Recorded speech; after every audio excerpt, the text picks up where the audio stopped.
வணக்கம் நண்பர்களே. நாம் இப்போ எங்கே இருக்கோன்னு பார்த்தீங்கன்னா, மன்னிவாக்கம் கூட்டோடு பக்கத்தில் சீனி நிகேதன் ஸ்கூல் இருக்குது. அங்கே தான் நம்ம இருக்கிறோம்.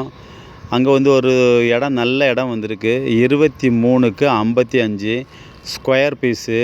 கோர்ஸ் எல்லாம் இல்லை. இந்த இடம் பக்கத்துலலாம் ஒன்று ஒன்றா வீடு கட்டிகிட்டு இருக்கிறாங்க.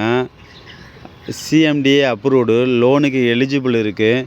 இங்கேருந்து பார்த்தீங்கன்னா ரூபி லேண்ட்மார்க் வந்து ஆன் ரோட்லேயே ரூபி இருக்குது பாருங்கள். அங்கேருந்து வெறும் ஹைவே ரோட்டில் வந்து வெறும் 200 மீட்டர் தான் இந்த இடம். இந்த இடத்துக்கு முன்னாடி வந்து 24 அடி ரோடு, வெஸ்ட்டு பேசிங்கு, பக்கத்துலலாம் ஃபுல்லாக வீடு. இந்த இடம் வந்து லோனுக்கு எலிஜிபிள் இருக்குது. இந்த இடத்துல வந்து பார்த்திங்கன்னா வண்டலூர் ரயில்வே ஸ்டேஷன் வந்து கரெக்டாக 2 கிலோமீட்டர் வருது. கிளம்பாக்கம் பஸ் ஸ்டாண்ட் ஒரு 2.5 கிலோமீட்டர் வருது. இந்த இடம் பக்கத்தில் சீனி நிகேதன் ஸ்கூல் இருக்குது. இங்கேருந்து பார்த்தீங்கன்னா 1 கிலோமீட்டர் தள்ளி நடேசன் ஸ்கூல் இருக்குது. இங்கேருந்து ஒரு 5 கிலோமீட்டர் தள்ளி பக்கத்தில் பார்த்தீங்கன்னா ஆல்வின் இன்டர்நேஷ்னல் பப்ளிக் ஸ்கூல் இருக்குது. இந்த ஒரு இடம் வந்து ஃபியூச்சரில் நல்ல டெவலப்பு. இந்த இடம் உங்களுக்கு பிடிச்சிருக்குன்னா மேலே உள்ள நம்பர் பார்த்து கான்டாக்ட் பண்ணுங்கள், சப்ஸ்கிரைப் பண்ணுங்கள், ஷேர் பண்ணுங்கள். Thank you so much. இதுதான் இடம்.